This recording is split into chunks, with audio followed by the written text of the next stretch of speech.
자, 이제 당사자 신청에 의해서 당사자가 아닌 그 대리인하고 제3자 신청을 한번 살펴보죠. 748페이지 괄호 2번 대리인 신청자, 대리인의 파란품 밑줄 하시고요. 자, 거기서 이제 네 번째 동그라미 보시면은 방문 신청에다 검정펜 밑줄 하시고요. 우리가 신청하는 방법은 방문 신청하고 전자 신청, 인터넷으로 신청이 있는데, 우리 방문 신청의 경우에 변호사나 법무사가 아닌 그런 대리인을 갖다 우리 임의 대리인이라고 그러죠. 변호사나 법무사는 우리가 자격자 대리인이라는 표현을 써줍니다. 자, 이런 임의 대리인도 가능해요. 그렇지만 우리 전자 신청 방법에서 전자 신청의 경우는 우리 자격자 대리인이 아닌 임의 대리인을 할 수가 없다라는 것 주의하시고요. 자, 그리고 변호사나 법무사가 대리인, 즉 자격자 대리인 경우에 지방법원장이 허가한 사무원 1인도 대리인 신청이 가능하다. 그래서 대법원 등기소에 가보면 법무사가 온 게 아니라 이렇게 허가받은 사무원 한 명이 주로 오죠. 그 다음에 제3자 신청 한번 보죠. 괄호 3번 제3자 파란펜 밑줄 하시고, 제3자는 자 검정펜, 첫 번째 상속인 포괄승계인, 그리고 두 번째 대위자, 이렇게 나눠집니다. 자, 우리 상속인은 경우는 뭐냐? 이 상속인 등기를 말하는 거예요. 상속인 등기의 경우에. 자, 그래서 우리 등기 원인이 발생한 이후에 즉 매매를 했다. 아버지하고 다른 분하고 매매를 했어요. 이 매매가 등기 원인이죠. 이후에 말이죠. 등기 권리자나 등기 의무자에 대하여 상속이나 그 밖에 포괄 승계가 이루어진 경우, 그때 그 상속인이나 포괄 승계인이 제3자 승계인인 제3자가 그 등기를 신청한 경우를 말합니다. 다음에 대의자, 대신에 쓸 수 있는 점이 되죠. 연필로 봅시다. 대의자에다 검색해 놓으시고요. 연필로 채권자, 구분건물 소유자, 대지 소유자, 위탁자, 수익자도 검색해 놓도록 하겠습니다. 자, 채권자. 자, 우리 채권자 대위권 이런 말 많이 들어봤잖아요. 그렇죠? 우리 공가법에서도 이게 있었죠. 토지 이동 신청을 원래는 뭐예요? 토지 소유자가 하는 거잖아요. 그런데 우리 대신에 설 수 있는 자가 있었습니다. 즉 앞에 705페이지 한번 보실까요? 705페이지로 나가 보시면은 거기 대의 신청 나와 있죠. 그렇죠? 그래서 네 번째가 바로 채권자. 똑같습니다. 그 다음 749페이지 니은번에 구분 건물 소유자. 자, 구분 건물이 완공된 후 아파트가 완공됐어요. 근데 그 소유자 중 일부가 자기 구분 건물에 대한 소유권 보존 등기를 신청하려고 했는데 다른 사람, 그 중에 한 사람이 뭐 예컨대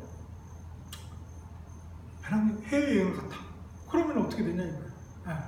자, 그러면 어떻게 된다? 다른 구분 건물 표시에 관한 등기를 대신해서, 여행 간 사람 대신해서 그거 하고 자기 거는 자기가 소유권 보존 등기를 하더라라는 것입니다. 그래서 구분 건물 소유자는 제3자죠. 그 여행 간 구분 건물 소유자에 비해서 여기 남아있는 나는 제3자에 해당되죠. 그래서 대의자에 포함되는 것입니다. 그 다음에 대지 소유자. 그러니까 대지하고 건물의 소유자가 달라요. 근데 건물이 멸실했어. 그럼 멸실 등기를 해야 되는데 안 하고 그냥 울고 있다. 그럼 누가 대신해 준다? 대지 소유자가 대신해 준다. 그 다음 위탁자 수익자 나와있죠. 이건 이제 신탁 등기하고 관련된 것인데요. 자, 보면은 848페이지 한번 날아가 보겠습니다. 자, 848페이지를 보시면은 우리 신탁 등기가 나와 있는데요. 849페이지 보세요. 신청 방법. 그래서 원칙이 뭐예요? 수탁자의 단독 신청이 거기는 원칙이에요. 단독 신청이. 그런데 예외적으로 위탁자나 수익자라는 제3자, 이 대의자가 대의 신청할 수도 있다라는 것입니다. 그 얘기를 하고 있는 것이에요. 자, 이렇게 해서 한번 우리가 신청이라는 제시 방법에 대해서 살펴봤고요. 이제 정말 중요한 직권 750페이지입니다. 자, 직권에서는 특히 중요한 게 뭐예요? 우리 직권으로, 등기관의 직권으로 말소 등기를 할 수 있는 경우하고 등기관의 직권으로 소유권 보존 등기를 할 수 있는 경우에 예를 알고 있느냐 없느냐, 이게 중요하죠. 자, 그래서 세 번째 칸 말소 등기, 말소에다가 빨간 펜으로 밑줄 하겠습니다. 이 말소 등기는 819페이지 한번 가보실까요? 819페이지. 자, 거기에 보면 맨 밑에 괄호 3번에 말소 등기 나와 있죠? 그래서 이것도 신청해서겠죠? 그런데 직권에 의해서 예정을 하는 것이 있더라. 그래서 820페이지 보면 직권에 의한 말소 나와 있습니다. 그래서 제가 그 등기법 첫 강의에서 대로사에서 설명을 드릴 때 모든 테마, 사실 모든 각 테마들이 다 연관이 되어 있다고 말씀드렸죠. 그러니까 하나의 등기를 묻는 것이다, 결국은. 그런데 여러 가지 관점에서 지금 우리가 개시 절차하고 있는데 뒤쪽에 뒤쪽에 다른 절차의 내용들이 다 연관이 되잖아요. 그래서 사실 등기법은 처음을 이해하려면 끝을 이해해야 돼요. 중간을 이해하려면 또 마지막을 이해해야 되는 그런 문제가 있어요. 사실 민법도 마찬가지였죠. 민법 총칙을 이해하려면 물권뿐만 아니라 채권 이렇게 다 이해해야 되잖아요. 마찬가지. 그래서 사실 등기법은 우리가 전략적으로 접근하는 게 좋다라는 것입니다. 자, 그래서 말소 등기 한번 볼까요? 다시 750페이지 말소에 빨간 펜 하셨죠? 첫 번째가 관할 위반 등기. 자, 관할 위반에다 검정. 갑이라는 등기소 해야 되는데 을이라는 등기소 신청. 그러면 근데 해줘서 잘못 말. 그럼 등기관이 발견했어요. 다행히 직권으로 말소한다 이거죠. 그 다음에 사건이 등기할 것이 아닌 경우에 말소 등기. 자, 사건이 등기할 것이 아닌 경우에다 검정 펜을 주죠. 해주면 안 돼요.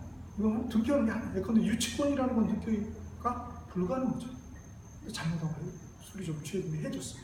발견했어요. 그럼 우리 직권을 말소한다는 것입니다. 그 다음에 쭉 보시고요. 점에서 하나, 둘, 셋, 넷, 다섯, 여섯 번째 점 보실까요? 가등기에 의한 본등기 시 중간 처분 등기의 말소 등기. 자, 중간 처분 등기에다가 검정펜으로 밑줄 짝. 요거는 이제 우리 가등기하고 관련된 것인데요. 자, 가등기 우리 지금 또 게시하는데 뒤에 또 가등기 보고 있죠? 823페이지 나가서 보실까요? 823페이지. 예, 이제 가등기 관련되어 있는데 위에 보면 판례 있죠. 두 번째 박스에 판례. 맨 위에 중간에 보시면 판례의 첫 번째 판례가 뭐예요? 소유권이 가등기 후 본등기를 하기까지 그 사이에 격려 완료된 제3자의 권리취득 등기를 뭐라고 해요? 중간 처분의 등기란다. 그래서 중간에 처분한 등기의 경우다 라는 거죠. 자, 그 등기는 본등기를 한 때에는 직권, 등기관의 직권으로 말소한다는 또 판례가 있어요. 자, 그거. 그래서 이 세 가지는 꼭 반드시 알아두셔야 되겠습니다. 자, 750번 특히 이제 어려운 게 사건이 등기할 것이 아닌 경우에 구체적인 예가 뭐냐? 요거는 우리 각하에서 사실 배울 거예요. 797페이지. 굉장히 중요한 테마죠. 각하는 모든 테마하고 사실 연계된다고 볼 수 있어요. 797페이지 보면은 맨 위에 두 번째 사건이 등기할 것이 아닌 경우에 구체적으로 뭐가 있냐? 밑에 보면 내용 박스로 되어 있죠. 이거는 우리 각하에서 연계될 것입니다. 그 다음 751페이지 소유권 보존 등기도 원래 소유자가 단독으로 신청하는 거죠. 당사자인 소유자가. 그런데 왜 등기관이 직권으로 하는 경우도 있더라. 그래서 소유권 보존에다 빨간 펜 밑줄 놓으시고요. 자, 보니까 미등기 부동산 소유권 처분 제한 등기 촉탁이 있는 경우. 그래서 가압류, 소유권 처분 제한이 뭐냐? 가압류, 그다음에 가처분, 경매 신청 이런 것들을 말해요. 이런 등기를 법원이 해달라고 촉탁을 했어요. 등기소에. 그런 경우에는 왜?